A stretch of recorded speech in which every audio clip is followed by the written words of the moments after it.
हाय सांगमने जय जगन्नाथ। आज बनैबा पुराणा स्टाइल बा माँ और जेजेमा स्टाइल मुग कांति पिठा। तो आपण मान घरे तो ये निश्चय केबे ना केबे बनी थी पूजा पर्व बा माणबसारे। तो आसतु मुझे आपण सहित सेयार करी आम घरे केमती बना हुए मुग कांति। फास्ट मुझे गोटे बड़ कंसारे गोटे गिना मापिकी नहीं जाइए कंचा मुग ता सांगरे 2 ରୁ 3 बड़ चामच चाउल। ये मुझे खीरी चाउल नहीं गोविंद भोग चाउल नहीं आप नॉर्मल अरुआ चाउल भी नहीं पारे।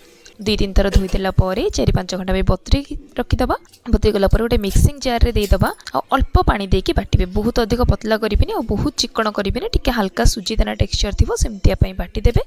आ देखो ये मेजरमेंट जदि आप बटा मापुंट ताले ग्राइंडर में मुझे जी बटा होता से पानी देती। आपड़ जब गोटा मुग मापिया चाहिए ताले जी गोटा मुग तार 1.5 गुणा पानी देवे। एबे गोटे कड़ाई से पानीटा दे देइछि, पानमोहरी गुजराती गुंड गुड़ देइछि, अल्प लुण आ घी। ये मुझे गुड़ में बनाऊली, आपड़ चाहिए चीनी रे बन पारे। जी मुग तार अधा गुड़ कि चीनी कि आपन को जी मीठा पसंद टेस्ट अनुसार कम बेसी भी करें।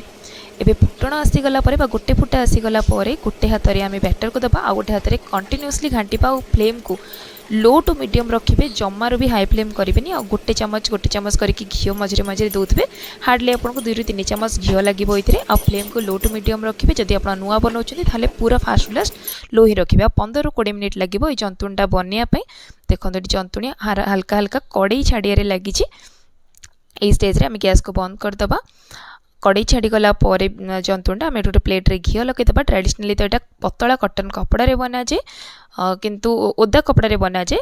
ये मुझे थाली बनाऊँ जेहतु अल्प मु बनई थी थाली रे बनईदे भी इजी लगे। ताकू ओदा हाथ मारिक सब जंतुणी को प्रेस करदेबा। सब आड़ को इवनली आम स्प्रेड करदेबा। ठंडा हाँवाई छाड़ीदेबा गोटे घंटा पर छुरी रे घी लगे आप निज पसंद सेप अनुसार काटिदेवे। आप स्क्वेयर सेप करेंगे, रेक्टांगुलर करेंगे। मुझे 2टा जाक सेप्रे काटिदी। काटला ये मीडियम हट ऑयल गोटे गोटे आमर कांति पिठा को छाड़देबा। आप चाहिए एमती कंचा भी खाई पारे। बहुत बढ़िया लगे कंचारे भी। अवश्य मत भल लगे किंतु आम घरे खाती मुझे देखी। ये पिठा छाणिया फ्लेम को जमार भी हाई रखिए कि पाइपिंग हट बा गर्मा गरम तेल जमार भी छाणिबे। मीडियम हट ऑयल रखिए और फ्लेम को भी मीडियम रखिए। धीरे धीरे पेशेंस रखिकी आपड़ टे पिठाटा को छाणिबे। उल्टे पलटे 7 ରୁ 8 मिनिट टाइम लगे कि 10 मिनिट भी लगिपे। से आप फ्लेम उपर डिपेंड कर मझे मझे टे फ्लेम भी अप डाउन करी। देन ये उल्टे पलटे कि बढ़िया सुंदर कलर आसो। जमी दीपट एकदम लाल टकटक कलर आसो। जेहतु आम गुड़ में बनई कलर बहुत बढ़िया आसो। जब चीनी रे बनई कलर टिके लाइट आसो। आपण मन देखी दूचे केमती है।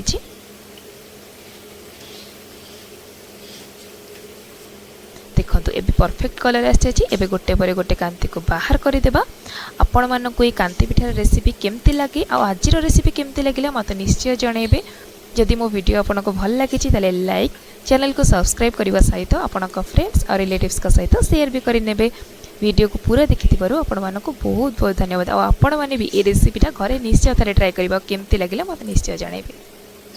Thanks for watching. See you in the next video.